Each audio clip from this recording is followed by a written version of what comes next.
Morning. Hi. There's my little video window.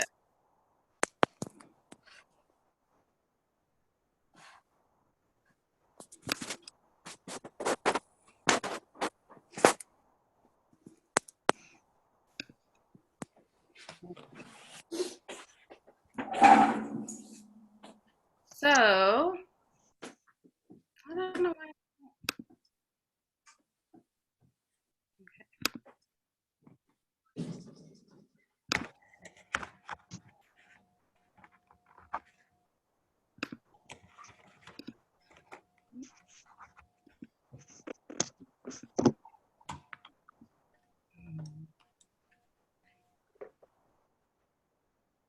Muting, muting everybody.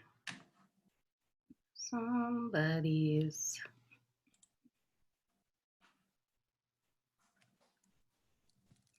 And a few of you, I don't have the ability to mute, Jim and Lori. So try to mute yourselves or just know that we can hear everything you're doing.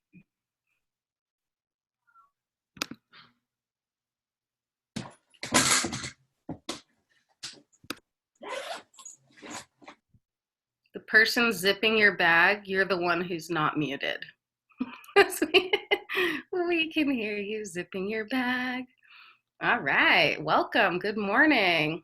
Hi, Lee. We can see you, Lee, just so you know. Okay, let me figure out how to share my screen. So can you all see that ladybug? Oh, ladybug. Can you see the painting, the Van Gogh painting? And then we have a chat box available, and there is a little button where you can like raise your hand as well. So you can send a private message to me. You can send a message to everybody. Oh, look, there's a mute all. Oh my goodness, I found the mute all button. Um, that's amazing. So let me go ahead. And the only thing is I'm not able to, I normally have this little ability to see all of you, which isn't showing up. So let me just send a chat to everybody, and then you can respond back so you know. Well, don't respond back unless you need to, but if you want to write something in there,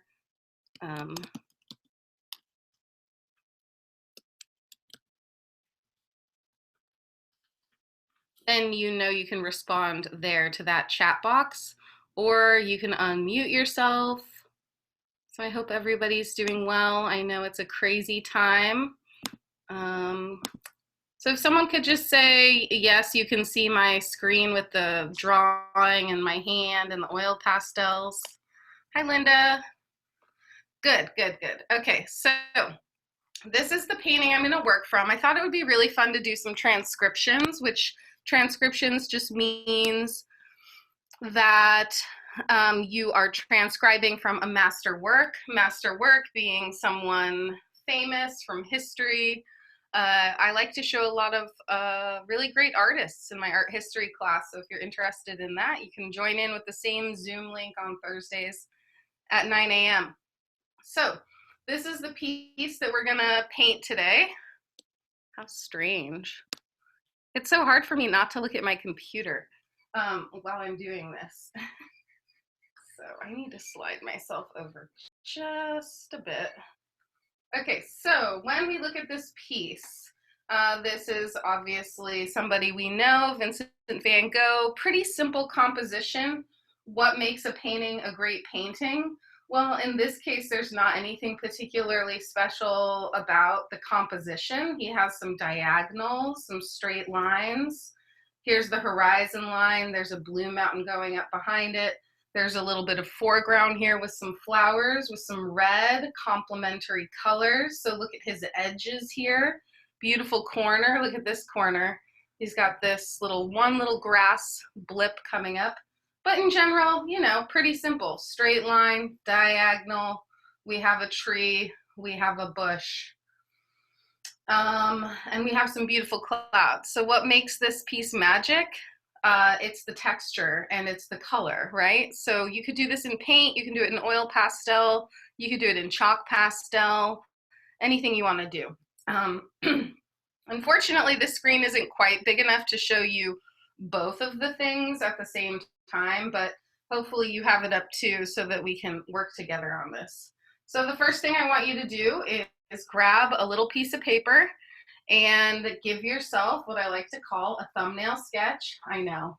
Ah, a thumbnail sketch. But here we are. A thumbnail sketch is nothing more than that. It's just a little small drawing, and it lets us get familiar with the composition. So where does the horizon line go? It's about 1/3 down. So this is how you learn your artwork. So if I divided this into thirds, yeah, it's about 1/3 down the horizon line. Then there's a diagonal. You can hold your pencil up to the diagonal to see where that lands to get that same diagonal on your page. There's a little bit of mountain blurb over there. And there's a bush here, a couple of bushes. And then there is the cypress tree, the famous cypress tree. Wow, and that thing almost hits the top of the canvas there. So the first thing we always want to do is get to know our painting. So the piece that we're doing, you know, it's just like in figure drawing, we do a warm-up, we do gestural drawings. Well, in landscape, we do figurative drawing, or in landscape, we do thumbnail sketches. So thumbnail, I've got to make good notes so that I can take pictures of them and post them in the lesson. So the next thing we want to do, once we know where everything goes on the page, there's a lump of clouds there, and we've figured out what's important to Van Gogh here. We have the diagonals, the movement, and the colors and the texture. Right now we're not dealing with color or texture really, we're dealing with composition and tone. So tone, I want to give myself a tonal scale from 1 to 4, 4 being the blackest, hardest I can push. Number 3, I know you all know this, but, and number 2, a lighter range. So when I look at this thing here, wow, there's a really dark here, and there's a really dark here, and that's it. So let's put those in. I'm just gonna block that shape in. And for those of you who think this is not an important step, it's the most important step, and you should get your little notebook out and follow along. Because we're gonna do a thumbnail sketch every time we start. And if we're in life drawing, we'll do gestural drawings every time we start, you know? It's just part of the warm-up. When you exercise, you stretch first. All right, so there's that shape, and then there's like a blump. Who knows what this little lumpy guy, it kind of looks like a person's little head popping up there. Okay, what's the next darkest shape? I think it's the mountain and some of this green, maybe even a little of this. Squint your eyes. No, not this. This is very light. Actually, there's a lot of white in it. If I squint my eyes, this section and this tree, all of this is a number 3, minus a couple of these number 2s. So now I'm going to clarify a little more because I have to divide those bushes, figure out where my number 2 is going to get colored in, just sort of making a little wavy line here. All right, so where, because I have to make sure I leave out a number. So there's this lump, and then there's, I want to make sure I leave this white lump here, and then this whole shape darkens up. The whole shape of the mountain. So I'm not worried about the details. I'm not worried about the lines in the mountain. I'm literally just worried about getting it as dark as I need to get it. And that is to a number 3 darkness. So then I look here and I realize, oh, I've gone pretty light, but I'm also using really dark pencil today. So about pencils, I did put a little pencil lesson up on the website, and you can see how to understand the B's and the H's and the numbers and what softnesses things are when you walk into an artist store and there's a million different pencils. My favorite thing to do is just try them out. There's usually a little pad of paper so you can try out those pencils. And I usually end up with this pencil, a 7 or an 8 or a 6 or a 9. And then I'll get myself like a 2, just a regular drawing pencil. And that's it. Okay, so then we have our number 2, which has to be in the bush in the foreground and even in the land here,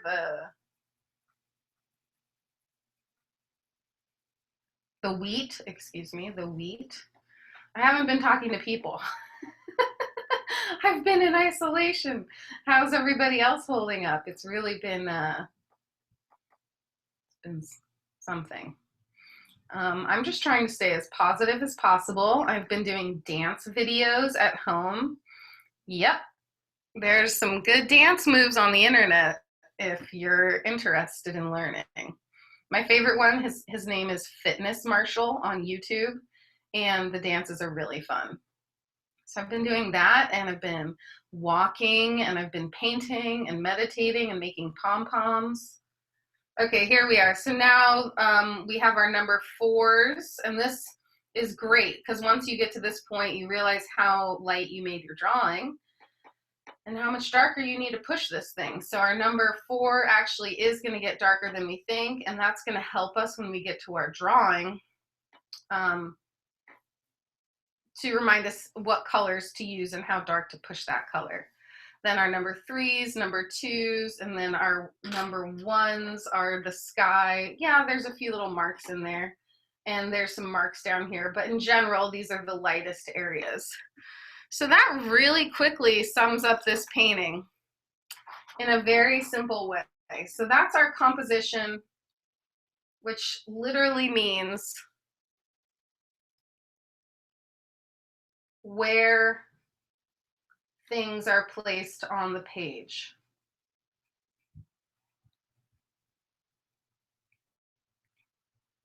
So what did we talk about? We talked about 1/3 horizon line, which is rule number 1 of painting. You don't put a horizon line right smack in the middle. So if you leave this class today and you learn nothing else other than do not divide your painting right through the middle of the page ever again, that's good enough for me. So 1/3 rule, that's actually the rule of thirds. It's the golden rule. Then we have diagonals. He's employed diagonals. This is not a circular composition. It's not an X composition.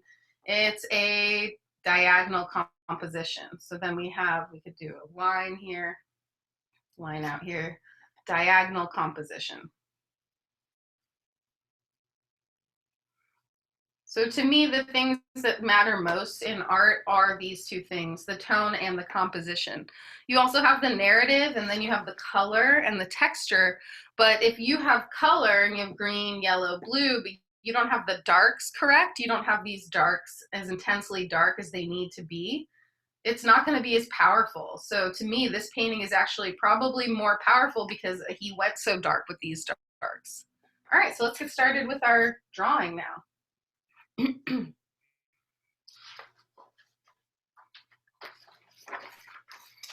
If you want to be really particular about it and you want to make your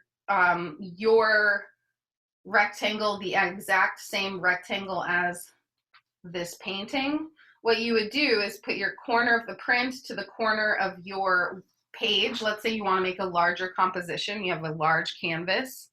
So you're going to put the corner of your printout. Oops. Let me move that. I have a frog in my throat. So you're going to put the corner of the drawing, and if you have to fold it back to see that, you can. You'll put the corner of the drawing, oop, that wasn't straight, but I only need it correct right here, to line up to the larger canvas or whatever it is that you're going to use. Darn it. I need a bigger table. And then what you would do to get that correct is you would draw a line through this corner, and out as far out as you want to go on the canvas, and then you would just cut it off here and here. So anywhere along this diagonal here, anywhere along the corner to corner diagonal will be the relational rectangle to it. So if you start here and you have a canvas this big, fine, you can just draw the diagonal out, and then you'll know how much you don't need to use to have the exact same rectangle on your page. Or if you don't, to me, I don't think we really need to worry about it too much today, making it perfect as far as where things are placed on the page, because they're pretty loosely placed. Okay, so I'm going to start. We learned this lesson in my class that the pencil is not a good thing to start what you're drawing with. You want it if you're using oil pastel. So I'm going to start my drawing with this very light blue because the pencil makes it look really muddy. How's everybody doing so far? Let me see. Okay, so the first thing I'm going to do is my 1/3 line. Then I'm going to do my diagonal line, which is my mountain.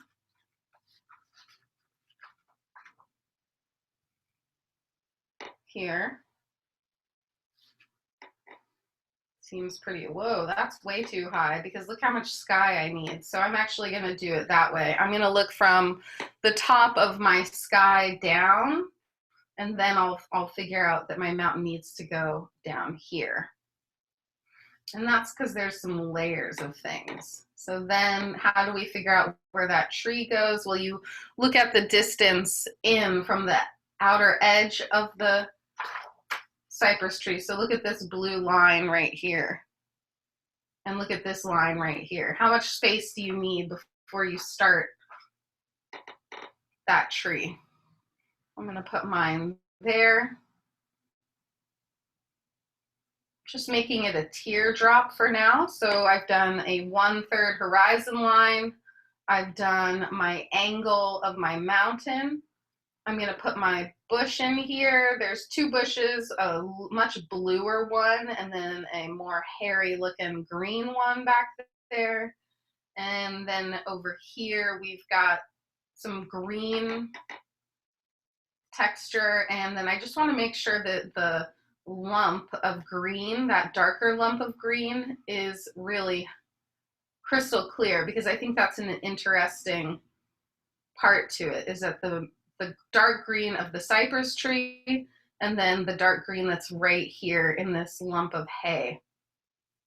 For some reason that seems important to me.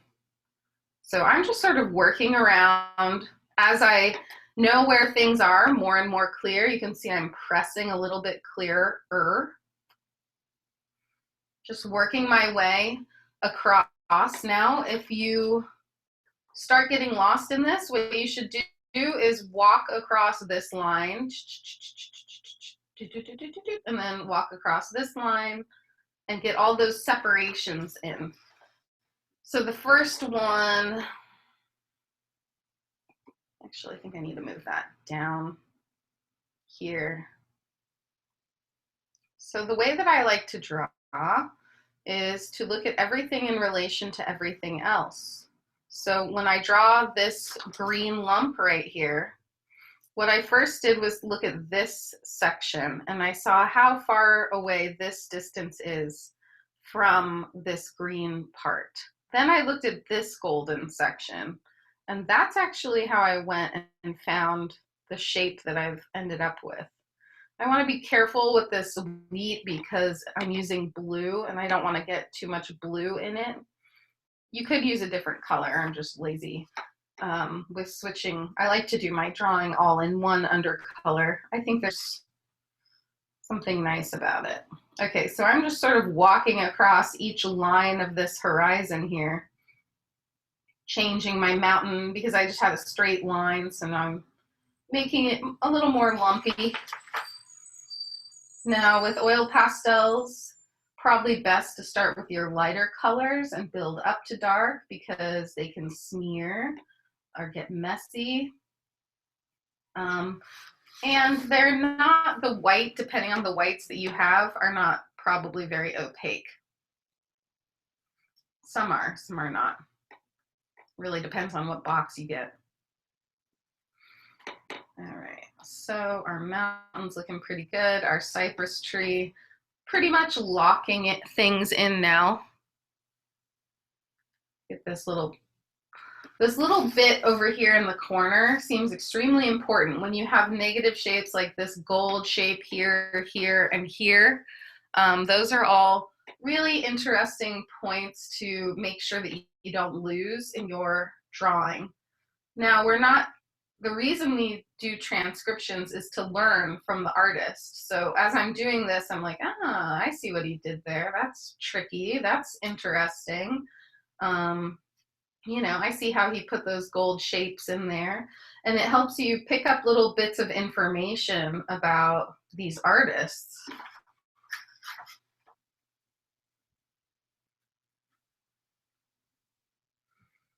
Okay, so that's basically enough info to get started. I don't want to put anything in the sky yet. So oil pastels is a series of building things up. So now what we have to do is put all the base color that we see, and then we'll mess with it more. Or, well, yes. So take a gold-like color, and you're gonna fill in the gold section now, which is the bottom third.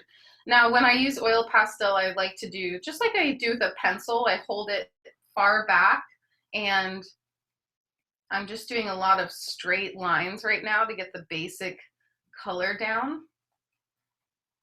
Now, it's really important to look at the way that he put down those lines that he has.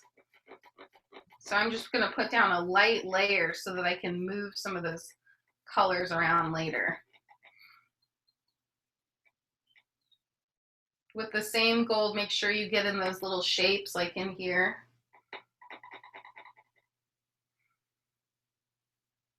And where was the other one? Like here. And here.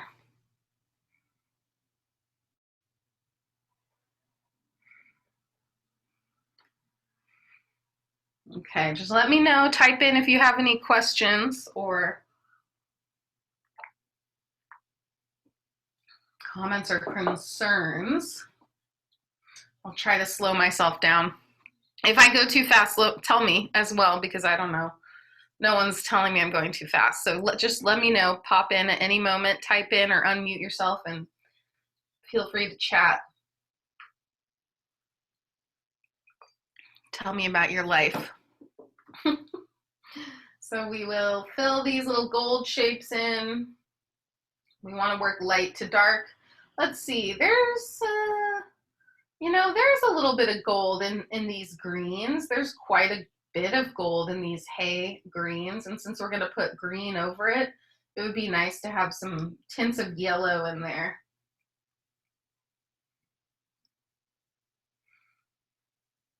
Okay. So before we leave this gold color, what I want you to do is look at some of these marks that Van Gogh has made with the hay. He's making these textural marks that go like this.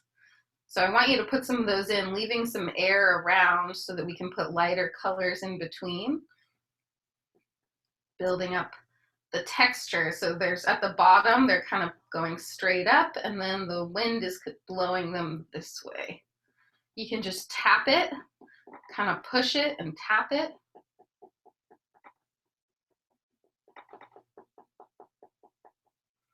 Also, if any of you need help and you need groceries delivered, I'm happy to come in my mask and sanitized gloves and bring you whatever you need. Obviously, you have to pay for your groceries, but I'm happy to pick it up for you and bring it to you. So if you need that, please let me know, because we all just need to help each other out right now. And I really don't want anyone out of the house who shouldn't be out of the house right now. So I'm just tapping my texture. Doesn't this make you feel happy? Just tapping your texture around. I love this. I love this also because you're just thinking about this, you know? It's a great time to just get away from it all. Lose yourself in the painting. You know, I think I'm gonna put the gold down in here a little bit as well, because I'm gonna put that minty green over that. All right, next color. I have a mint green that I'm gonna use. If you don't have a mint green, then what you need to do is put white down first, like this. And then put your green over it, your regular green, and it should lighten it up for you. But I have a mint green, so I'm gonna use, because we wanna use our light green first. So your lighter green. That's gonna go over all the light green hay areas and the hairier tree behind the bluer bush. Oops, I colored my mountain. So I'm not being super particular, and you shouldn't either. Like, this is basically just coloring in shapes. It's not hard. We're gonna get to the texture part. Now, when you get to this part, the hay part down here, try to put some of those lines that you're seeing in his work. And in fact, just do that from now on. You want to try to copy his texture. The reason we like Van Gogh work is because it appeals to our senses, right? It's not just color. Although if you've seen one in person, you know that it is very much some of the most vibrant color you'll ever see in your life. But it's very much about texture. It's about movement. You can really get the sense that air is blowing in the wind. You get the trees are blowing, the wind is blowing. All right, I can put a light layer into some of this cypress tree up here, and there are some minty greens in the sky as well, which is an interesting choice, but I love how those light minty greens sit next to the bluer blues in the piece.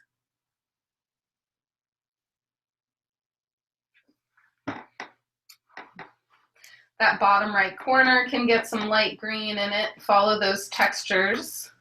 So there's lots of circular textures going on. You can be tapping your brush or your pencil, your pastel, but maybe some of you are using brushes. But just thinking about how this is all about texture and movement. The way the wind is moving is right to left, because that's the way that the wheat is blowing. So you can see that it's sort of going, well, maybe it's going all over the place. Kind of looks like it's going all over.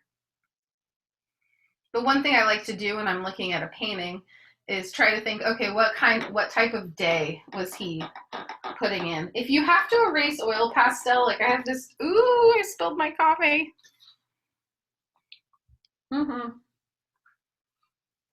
If you have to erase with oil pastel and it's very light, you probably can. So I put this really intense line in the sky, and if I put white over that, it's just gonna settle right into that. So I have to make sure I delete some of those lines a little bit. This one's pretty crazy too. And you can also use this kneaded eraser as a smudger and a lightener.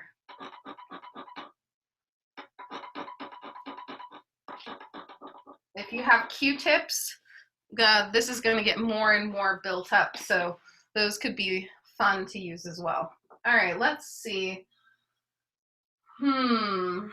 Before we go further, I want to just grab a little bit of yellow. Man, I got coffee everywhere. Ugh, okay. Maybe I'll get a paper towel.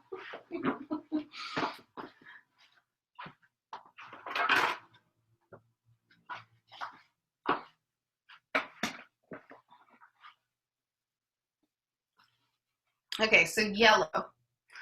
Because we're not going to get our yellows back. They're going to disappear if we put darker colors. And this looks a lot yellower than this.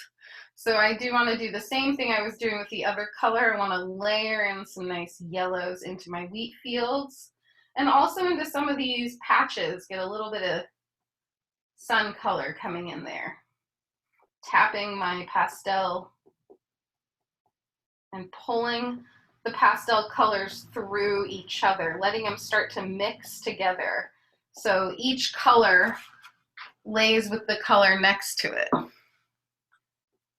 Knowing what colors work together is really important because you'll know which way you can layer and which way you can't. But a good rule of thumb is always to start with your lighter. I probably should have started with yellow. In watercolor, I would start this with probably a whole yellow bottom part so that it has all the brightness coming through. Add some of those yellows into that bottom right corner as well.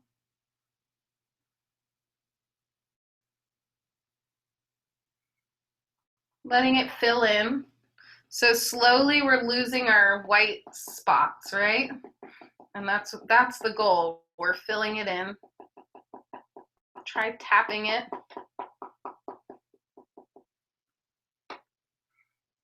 Layer by layer. Patiently building our work of art. Building it up. That's how it is with all, you could do this in any painting as well, acrylic or oil or watercolor, and it's all the same method. It's about understanding where things are placed on the page. It's about understanding layering your color, and it's about knowing your lights and darks. All right, that helped. I'm going to put a little bit of that yellow up in here. The yellow will really brighten things up. It's a good color to bring out some glow. Okay.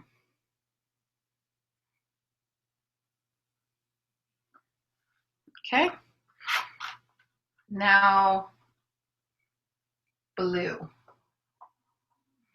I have, this blue is a little bit too turquoise, but I'm going to use it, and then I'm going to put some more cobalt color over the mountains.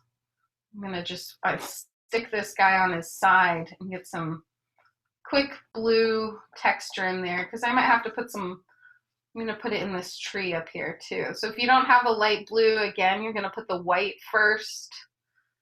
And if you don't have the right blue, try adding maybe a little bit of purple if it's too green, or if it's too purple, add a little bit of, I don't know, more blue? I don't know. So I'm going to take this, I've taken this dark blue color and I'm putting in the texture of these mountains. Just going over, there's some definite sort of like outline situation, contour happening. Getting some of those in the back of the mountain.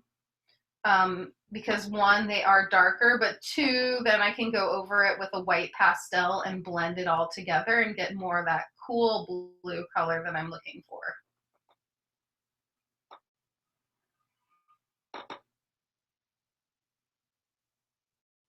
Is everybody keeping up? Sometimes I get going and I don't realize it. Okay, so working my, I got into my dark blues before I meant to. So now I'm going to take my white pastel and I'm going to blend out that mountain. And you can see that it's doing something really nice. It's mixing my blues. It's making a nice cool blue.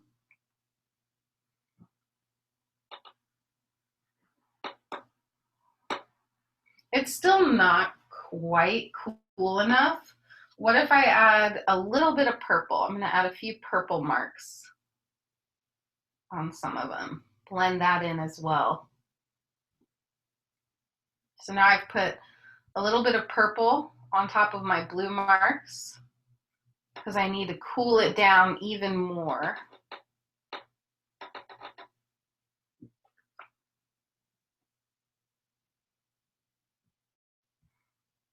So you'll notice if you have a white pastel, you can use it almost like a paintbrush to smear the colors together. So what's happening now is this white pastel has come into my life at just the right time to blend all these purples and blues. And look at that, it's getting pretty delicious. So feel the color palette for the mountain is a very cold blue. It's not warm like the yellows we use, so there should be no yellow in your mountain. It's blues, purpley, cool grays maybe. I'm gonna go back in with my dark blue again. So it's a push and pull. How many layers do you need here? How can you build up this mountain? And I got a little excited about the mountain, but this is what we're gonna do for all parts of it. We're gonna keep layering these colors. Now, if you haven't yet found your finger here to smear some of this out, give your finger a try. I smudge a lot with my fingers when I paint in it. It's very liberating at this moment. We're gonna have to wash our hands a lot anyway. Might as well enjoy some oil pastels. If you really don't like the feeling of it, you can put gloves on or use a Q-tip or use a smudger. Okay, so there's my mountain range starting to come in. And gosh, I really wish I had a better blue. But that's good. It's actually good that I have to make the colors up. I think that's helpful. Okay, I'm going to go for my dark green, my brighter green now. I'm going to put this in. Wow, that's pretty light. Maybe I have a darker one. There we go. Viridian, your darkest green. And just know that we're going to put some black over this as well to get it even darker. So if you have a couple darker greens, you can fill in your cypress with the lighter green and then go over it with the texture marks with the darker green. So I'm filling it right now with the lighter green. You guys are quiet. 21 people, awesome.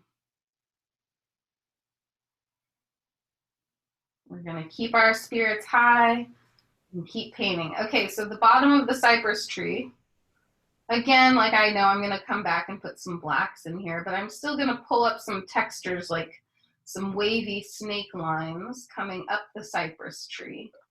Now the story goes that Van Gogh went to the field with the cypress trees, and that is where he stabbed himself or shot himself. I can't remember. Wow, it's been so long. I read Lust for Life years ago, but I haven't seen the new movie that's been out that I heard is really amazing. I did see the PBS special on the actor. But anyway, so he obviously had a very intense, I don't know, he probably had some mental stuff going on.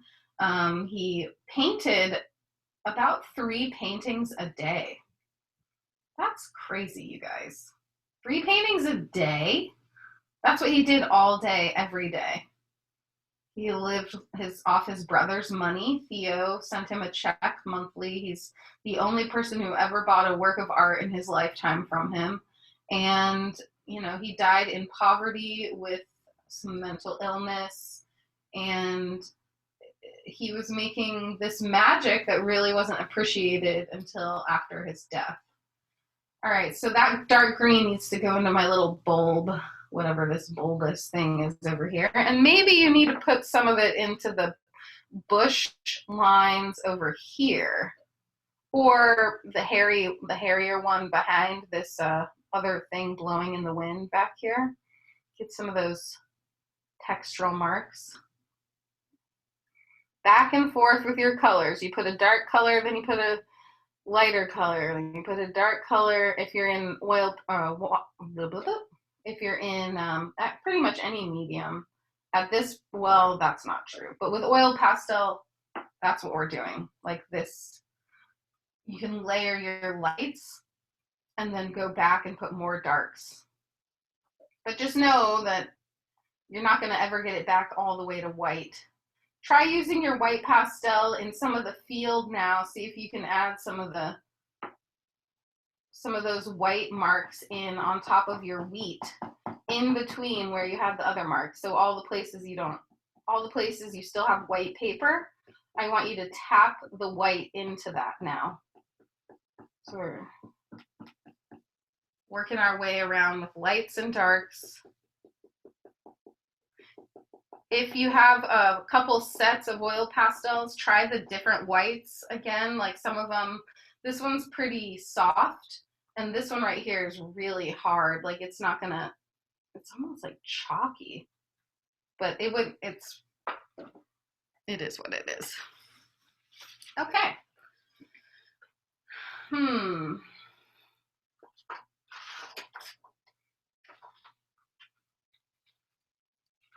So what if we did this? This is another way I like to draw. You draw a section at a time, and then you pull it over, you draw another section, you draw another section. That's one way to think about it if you want to. Or you can bounce yourself around, but the trick is not to get stuck in one area. All right, so I guess we have to do the sky now. And then we'll go back in with some darks. So I'm gonna do my light blue because that's my only option to get some of these lines into the clouds. Well, the way to think about these clouds is to think about, again, the shapes in between the clouds. So I would start, if you hadn't already done the light green, put the light green shapes in between that go all the way over to the cypress tree, behind the cypress tree. So let's do the light green shapes first, and then we'll do the blue shapes in the sky, and then we'll do white over that.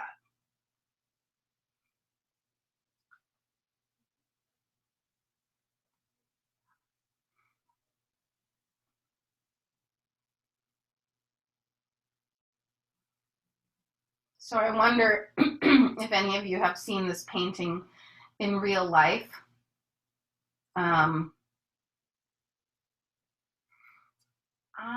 It says that it is at the National Gallery in London. I've never been there, so I haven't seen it, but I've seen a lot of Van Gogh paintings. The first time I saw a Van Gogh painting, I cried.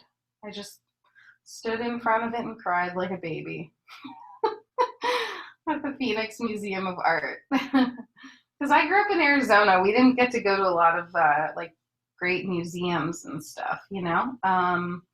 We did. We have a lot of Southwestern museums, but we didn't have a lot of master work art museums in little old Prescott, Arizona.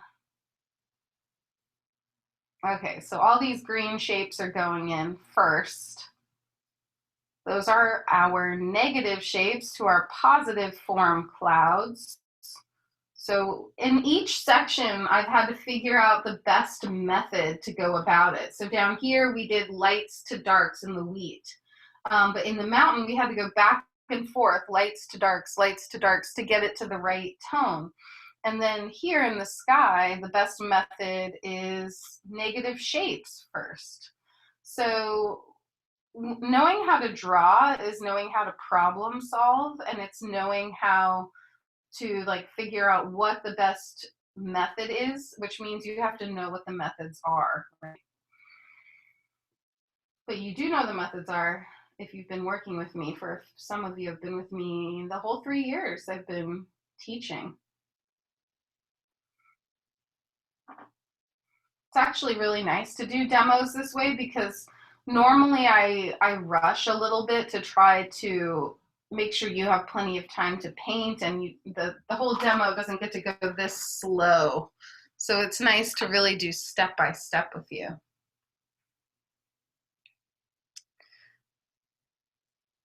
So now I've put in all the green shapes in the sky. I'm going to go ahead back to my blue, my light blue, and I'm going to find some of these darker shapes in here now. And I'll probably find a few in this bush as well. I'm probably going to look where I could put this, a few more marks of texture, maybe even in back into my mountain as well. But mainly looking for these blue shape lines. And then I'll go over it with the white pastel to blend it all out.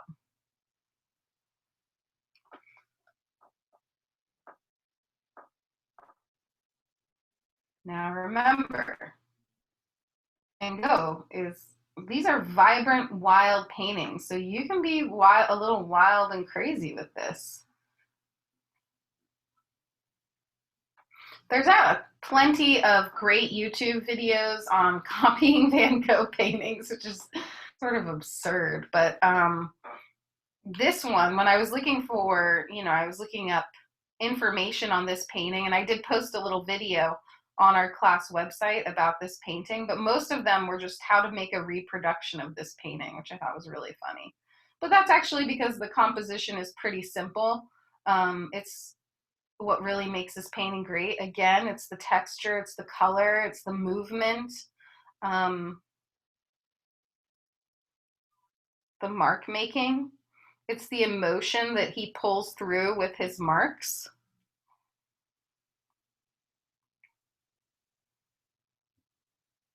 I'm just finding all these little lines. Van Gogh definitely likes a curve. Everything has sort of this S shape to it. You could basically make a Van Gogh painting with S shapes. Look at all these S shapes. They're everywhere. He loves his S shapes. See, that's something you learn when you make a transcription. I didn't realize that. So I realized that my hand is literally making an S shape all the time. And then that made me realize that about this painting right now. S shapes, S's and curves. Even in his figures, everything is super curvy and curly.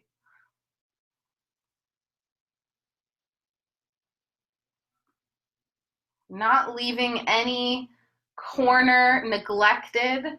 We got to check our corners. Make sure that we don't need any blue, light blue in any of our corners. That we're making all of our, you could maybe build up a little more blue marks in the hay, not in the gold hay, in the green hay, under the cypress tree. Hey. Sorry.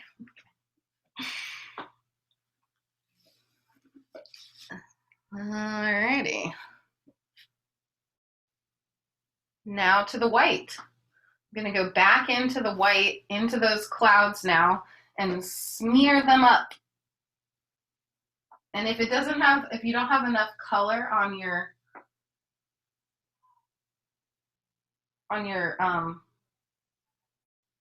page, it won't do that much. So I'm going to add a bit more blue. I've decided to take my blue one more time, throw it on its side. You know what you could do if you're feeling like like my blue's really turquoise and not blue, because I don't have the right blue, is a little bit of black, just a tad, very lightly, but there's a lot of gray in some of those clouds, and so we can blend out some of those grays. Let's see if that worked. Yeah. Get some gray in there. So now fill in your clouds with S curves and circular lines, really copying his movement. Look at how his clouds are curling and swirling around. You're going to follow those lines.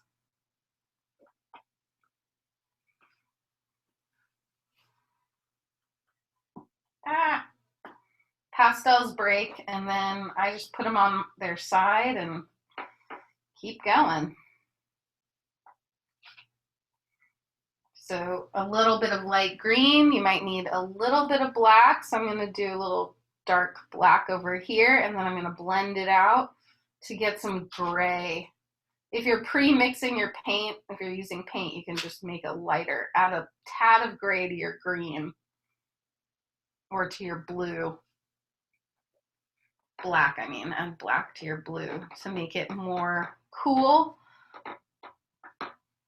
rather than turquoise is leaning towards yellow. You know, you can see it's closer to the green family, which means it has yellow in it.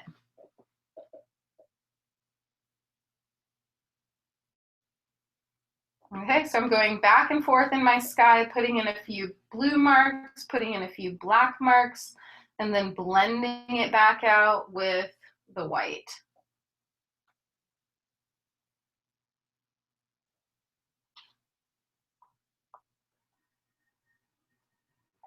Down here where it's white, where it meets the mountain, you still want to color that in. You don't want to just have white paper. Make sure you don't pull your colors into the sky that you don't want going into the sky.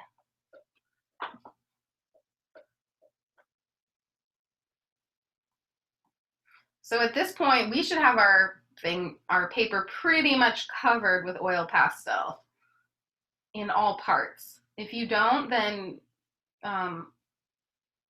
cover it with white. You've got to cover it with the white. What is a good blender.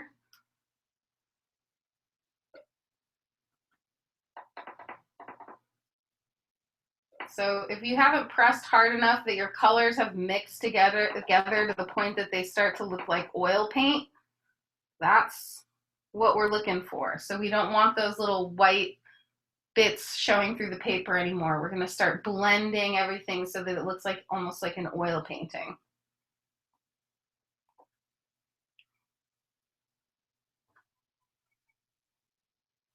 I need to put a little bit, where'd my mint color go? Put a little bit of marks in this front bush here, textural marks.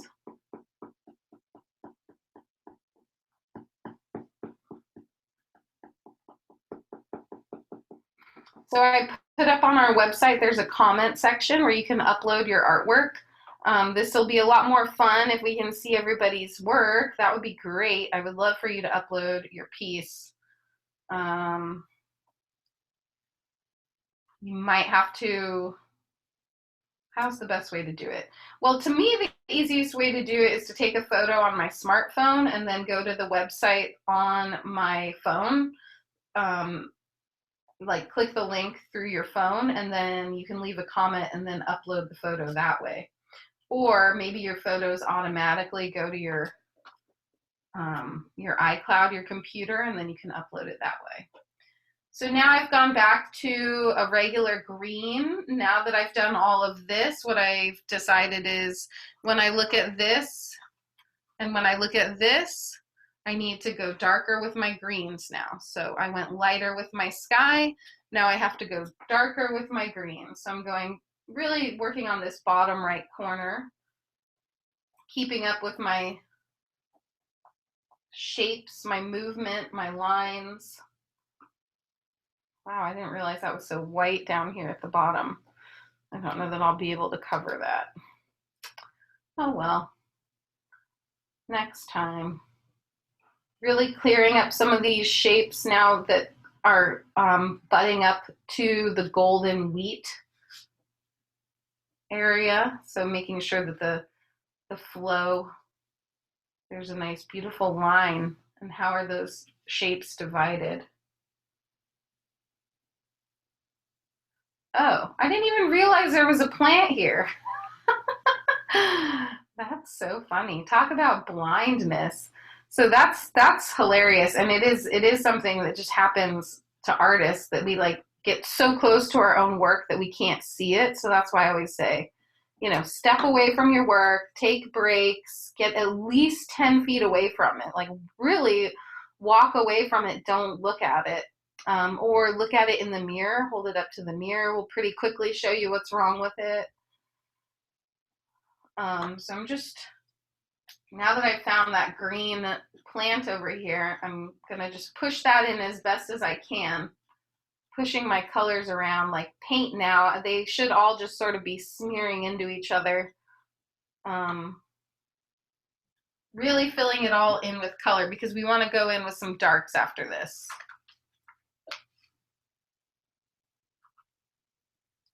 That's so funny. I didn't know that plant was there.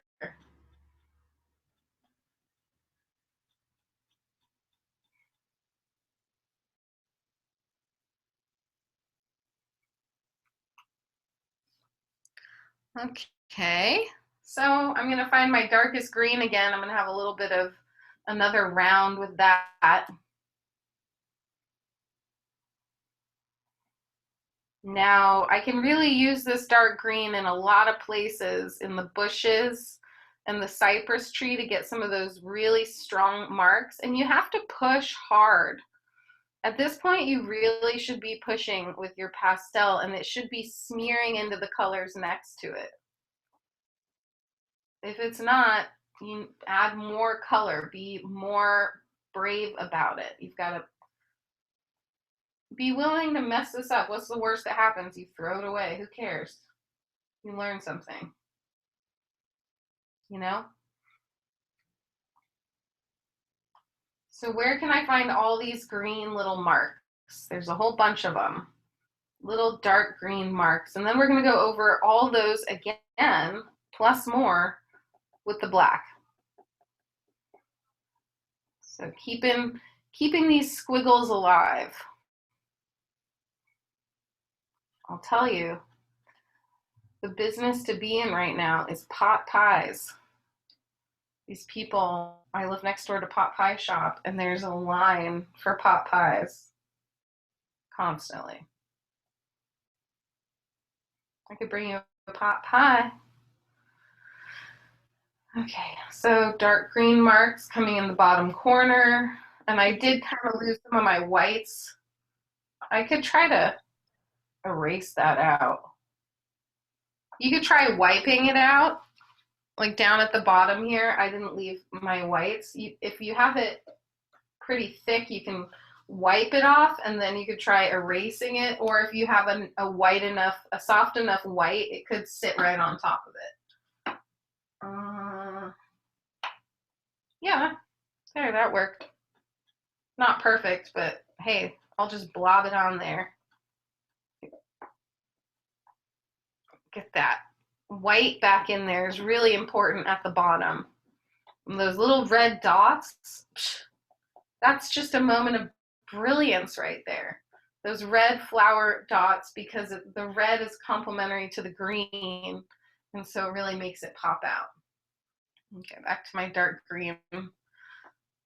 So I love that even at 90% done with this painting, and I'm still finding things that I missed. So you've got to keep it open. You've got to be willing to change it throughout the whole thing. Don't lock anything into place. Just because you like it doesn't mean it's right, doesn't mean it should stay there. You've got to sometimes forsake things for the better of the whole, you know? The whole painting will be better off if you fix one part. I've got a darker red brown that I'm going to put some of my darker wheat lines in. Just a couple of them.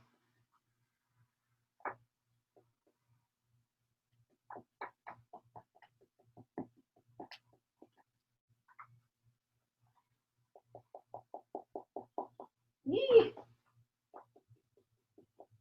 Layering different yellows in the wheat now, finding all different golds and yellows, tapping them into that wheat, really trying to make it look like it's blowing in the wind.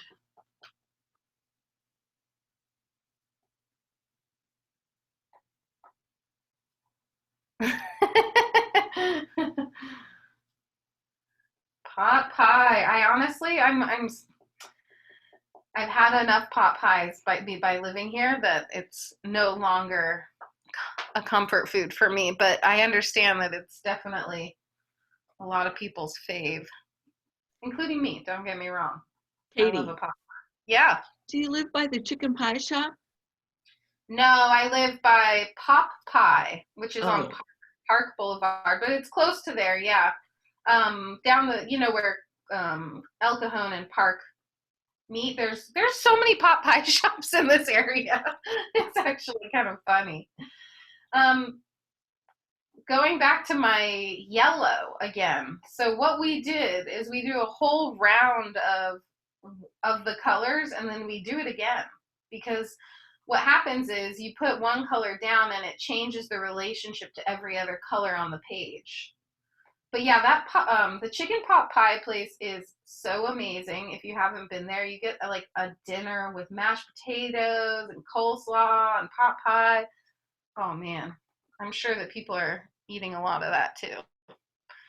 Okay, so I'm doing another round of yellow because every time I compare this to this, I still look how much darker. I mean, we haven't gotten to our darks, but it still has a lot more vibrancy than mine does.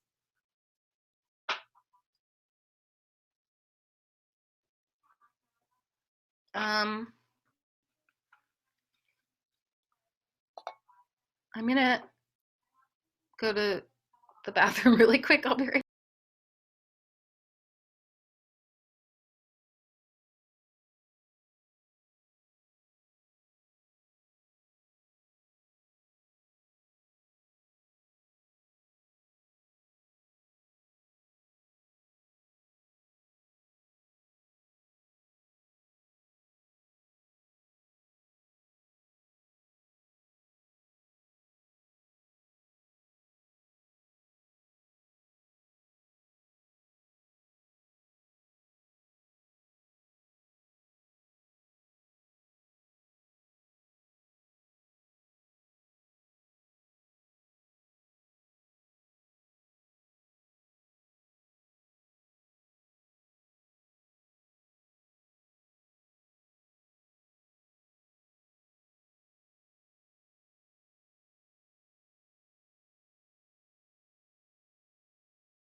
Okay, let's do the blacks.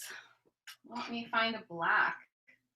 Oh, this is not mine. This is somebody else's Neo Pastel. I don't think I have any Neo Pastels, but um, so I'm gonna start looking at my darks. Think about that tonal drawing that we had. Maybe take a peek at it. Where'd it go? On the other side. Or just simply look at that versus mine and look at how much darker we need to get. It's amazing. So, is that black? There we go. So blacks are not created equal. There's warm blacks and cool blacks. So Mars is a cool black. Lamp of black is a warm black. Now this is more for oil paints. The oil pastel you have, I don't know what it says. It's probably just black, but just in general, there's cool blacks and warm blacks. So for this one, you'd want to go for a cool black because we're trying to get the sense of the dark intensity. Wait a minute. Do you see that? Little bit of blue right there? That's something I've never seen before. Have you seen that before? I've never seen that before. That little magic bit of blue right there, it's like a bird. Ugh, I don't have it. Here he is. There we go. Okay, so thinking about short, choppy marks, short, curvy S marks going up. So just making little S's, go not, as S-y as long S's. Little texture marks. Dab, dab, dab. Dab, dab, dab. Oh, that's hilarious. I've been alone a lot. I've been painting the walls in my studio, doing yoga. I don't know. Part of me thinks we all needed a little break in a way. You know, it's kind of interesting. See how you act in time of crisis, sort of interesting. For me, I've decided to be as positive as I can. I mean, who knows? Who knows how long I can keep this up, but I'm gonna try. Still, when I look, it's really easy for me to look at my piece and then look in the camera, and it gives me a little distance from it, and I can see how much darker I still need to get. Now, obviously, he was using oil paint, and this is oil pastel, but I can get a pretty good sense of tone. You might want to go back and forth with your dark green and push some dark greens through those blacks and then do it again.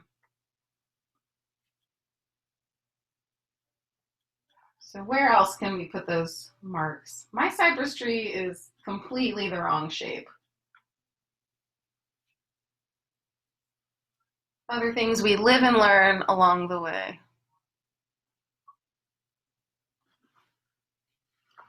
Okay, moving over, I'm gonna just sort of walk across this bit here and oh, what happened? Okay, my green thing should be over here and my plant should be here. So I'm just gonna fix that right now. Just gonna change it. Still moving and fixing things here. Still discovering new things. Still willing to change and move things around that are wrong. Everything is open. Keep the drawing open. Keep it open. Don't close off your options. You know, people say, okay, I finished that part, it's done. No, no, no, no, it's not done. It's not done until the whole thing's done. Everything's negotiable until you sign the thing. And even then, my mentor, Graham Nixon, he told me that one time he bought a painting back from someone because he wanted to fix it. He wanted to finish it. He felt like it was unfinished and it was bothering him so much. He paid $10,000 to get his painting back so that he could paint on it again. So now I'm just working my way through this line, horizon line, finding where those dark lines are coming out. This bush is an important bush. Make sure you get those beautiful curvy branches down at the bottom.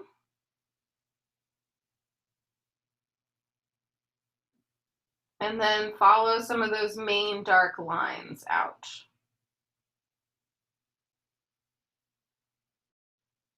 With this part, I'm not gonna push as hard with the black because I want to maybe blend some of those in, get some of those textures. So I'm gonna do some lighter textural lines and then I'll go back in and put some more blue on there. What time is it? 9:30. Yeah, these have been taking about an hour and a half. Yesterday we did Birth of Venus. That was a very complicated drawing. And then later today I'll do Henry Rousseau's dream painting in watercolor. Oops, I'm getting away from myself. Okay, so blacks are really important. Some teachers say don't use black. I say you should use black. You should definitely use black to add to your colors, and you should definitely use white to add to your colors to get tones, which is tints and shades.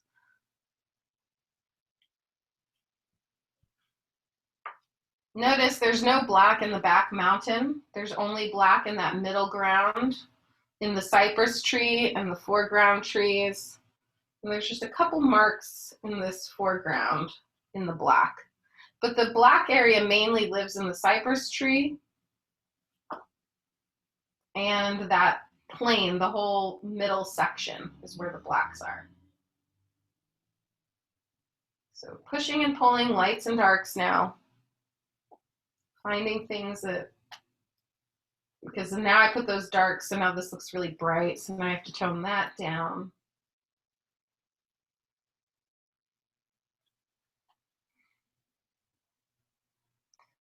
I gotta deal with this tree.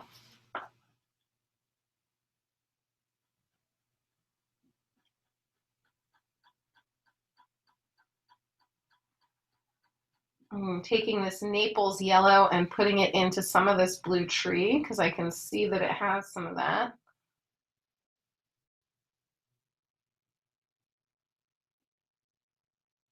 Trying to blend some of the hay, wheat underneath into the tree area underneath it.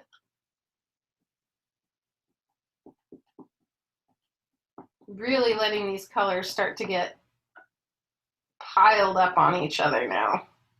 If you have little areas of white paper, you really shouldn't. You should maybe maybe you need some white in the wheat to blend it out so it doesn't have little white bits of air coming out behind it. There is a lot of white on the wheat, isn't there? So first we did black, now we're going back in with our lights, find some of these highlights again. I need to put a few blues in my tree, my bush. This, I don't know what this one is. This is I really like how blue it is. It's so pretty. Mine, of course, does not look. So I love doing this because you discover new things about what the artist did. You discover things about how you see and things that you miss. And it's fun. Oil pastels are fun, that's for sure. I'm having fun. So this tree that's blowing in the wind, you can come back in and make sure that you get in between all those little bits of air, leaf or whatever plant, and blend it out so it looks like it's blowing in the wind. Still just moving around with my white now. Went from darks, now back to lights, back to darks, back to lights. Trying to push in some of those textures I lost in the mountain. Probably need a few more blues in the sky, don't I?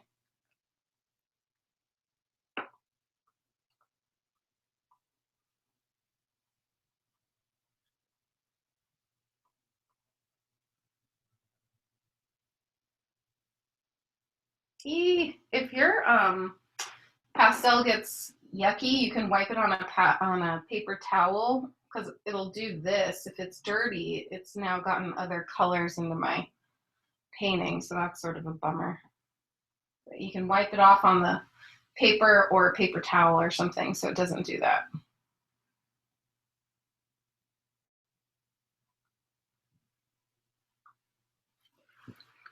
Looking pretty good. What else should we do? I need a few more darks under here.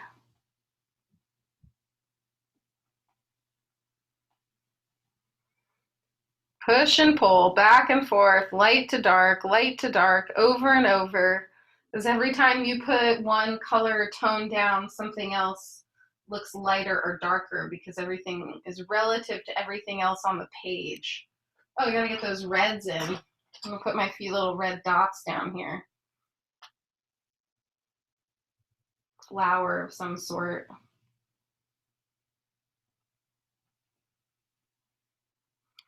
Really starting to look like paint now.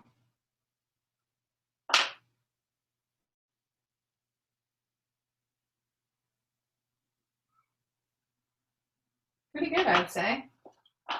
What do you think, guys? How's yours looking? Can the oil pastels be scraped off? Yeah. I mean, you can scrape off like the real thick parts. I mean, scrape it off enough to have your canvas back or your paper. No, but yeah, you can scrape it with a credit card or something. painter's tool, something like that. Yeah, you can scrape it back down. So like here, I didn't leave that white area, so I scraped it off. I wiped it off with the paper towel, and then I actually erased the rest of it with my kneaded eraser. Then I still want to spend a little bit more time just clarifying a few things because it's really amazing how much I can see my piece backed up in the camera. If I were you, I would take a minute to go look at your piece in the mirror, and you'll pretty quickly see. You can if you have your printout with you, you can pretty quickly see what you've done wrong. So go do that if you have a mirror near. You can take your printout and your drawing over there. See if you need to make any adjustments. Not that you did something wrong, but that you can improve it somewhere. I'll be here.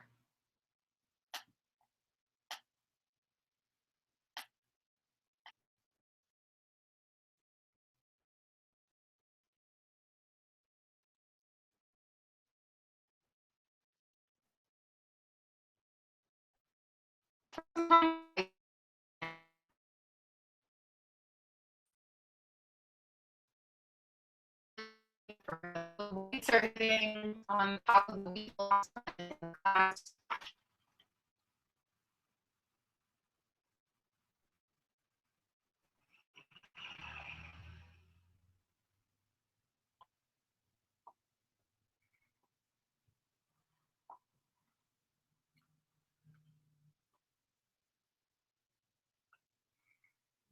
Okay. Well,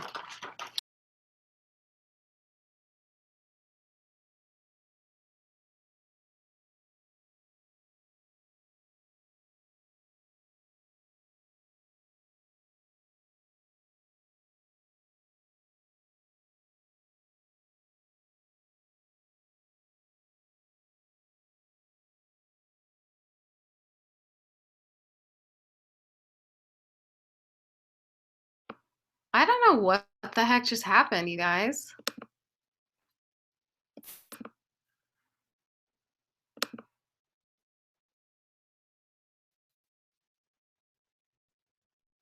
That idea what just happened, or was it fine? Anyway, I'm going back in with my dark blue. I still have 21 participants. That's so strange. I don't know what just happened. I lost the meeting for a minute and then it came back on.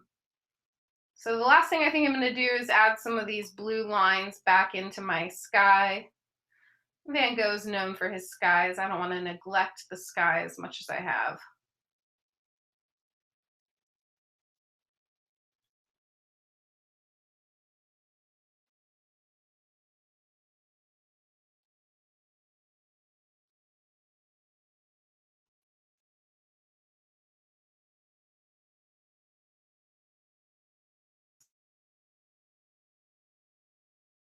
Chat box or unmute yourself if you're going to talk. Just so you know. Anyway, we're pretty much coming up on the end here. I'm just going to put those last few marks, maybe a few more greens back in the sky. Now that I have things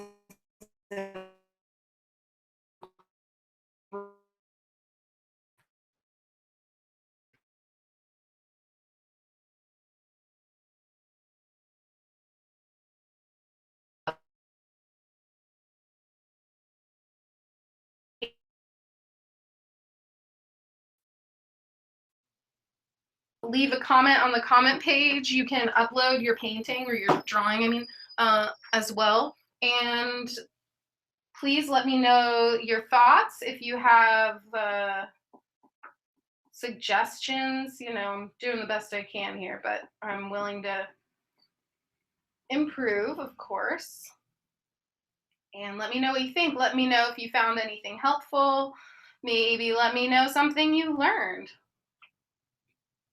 I hope this was a helpful thing I really think with oil pastels, the main thing people do is not put enough layers. So this hopefully was a good example of just how many layers you need to get this thing built up in a way to have a really powerful painting. Hopefully also a lesson in tone, also a lesson in your darks and lights and understanding layering of colors. Oh boy. Understanding smearing and messing up. It's fun to have dirty hands. And yeah, it's fun to wash your hands. Okay. I'm in a goofy mood. All right, so watercolor will be today at 1 p.m. if anyone wants to join in. And I think that's it. What do you think, guys? Pretty good, eh?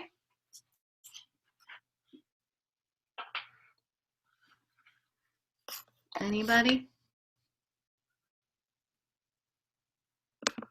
Where's my chat box? You're welcome. So post them, hold them up. Let's see.